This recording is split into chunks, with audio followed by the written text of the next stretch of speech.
Hi dear friends, welcome back to NEET and channel. NEET UG 2024-25 నేను మార్నింగే తెలంగాణకు సంబంధించి ఒక అప్డేట్ అయితే ఇవ్వడం జరిగింది. కోర్టు కేసు ఇవాళ హియరింగ్ ఉంది అని చెప్పి. సో కౌన్సిలింగ్ కోసం అయితే తెలంగాణ స్టూడెంట్స్ పాపం చాలా ఎంతో వాళ్ళు పేషెన్స్‌తో ఎదురు చూస్తున్నారని చెప్పొచ్చు కౌన్సిలింగ్ కోసం. ఎందుకంటే అన్ని స్టేట్‌లో స్టార్ట్ అయిపోయింది. పక్కన ఏపీలో కూడా ఆల్రెడీ రౌండ్ 1 వచ్చింది. సో వీళ్ళు ఎదురు చూస్తున్నారు. కేసేమో ఎటు తెగట్లేదు. ఇవాళ ఏమైందో చూసే ముందైతే లైక్ చేయండి అండ్ ఇంకా అప్డేట్స్ కోసం అయితే సబ్స్క్రైబ్ చేసుకోండి. సో వీడియోలోకి వెళ్ళినట్లయితే సుప్రీంకోర్టులో కేసు ఇవాళ యాక్చువల్గా లిస్ట్ అయింది. కాకపోతే ఆ కేసులో బిజీలో ఇవాల్టికి సాధ్యం కాలేదు. మళ్ళీ ఇది 20కి వాయిదా పడింది. సో కేసు అయితే ఇవాళ కాలేదు. మళ్ళీ ఇంకా 2 డేస్ తర్వాత మళ్ళీ ఇది వాయిదా అయితే పడింది. అండ్ ఇప్పుడు మనకు వస్తున్న ఇంకో ఇన్ఫర్మేషన్ ఏంటంటే 20 నాడు తెలంగాణ క్యాబినెట్ మీటింగ్ అయితే ఉంది.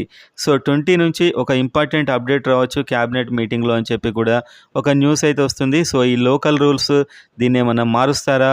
హైకోర్టు చెప్పినట్లు దీనికి మార్గదర్శకాలు క్యాబినెట్ మీటింగ్లో డిసైడ్ చేసి అదే రోజు స్టార్ట్ చేస్తారా? మరి సుప్రీంకోర్టు కేసు సంగతి ఏంటి? ఇదంతా అయితే కాస్త కన్ఫ్యూజన్ అయితే ఉంది. కానీ మనకు న్యూస్ పేపర్లో వచ్చిన దాన్ని బట్టి 20న ఒక ఇంపార్టెంట్ అప్డేట్ రాబోతున్నట్లు. యాక్చువల్గా అదే రోజు సుప్రీంకోర్టులో కూడా కేసు ఉంది. ఆ కేసు ఏం చేస్తారు? మరి ఇక్కడ మార్గదర్శకాలు వస్తాయా? అనేటువంటి క్లారిటీ అయితే 20 నాడు వచ్చే అవకాశం ఉంది మనకు అందుతున్న ఇన్ఫర్మేషన్ బట్టి. సో ఇంతకాలం ఎదురు చూశారు. కాస్త ఓపికగా చూడండి. ఎవరు టెన్షన్ పడొద్దు. ఎలాగో కౌన్సిలింగ్ అవుతుంది. జస్ట్ 1-2 వీక్స్ టైం అంతే. కొంచెం రిలాక్స్గా ఉండండి. ఇప్పుడైతే కోర్టు కేసు 20 అండ్ అదేవిధంగా క్యాబినెట్ మీటింగ్ కూడా 20కి ఉంది. ఆ రోజు ఎలాగో ఏదో ఒకటి తెలిసిపోతుంది.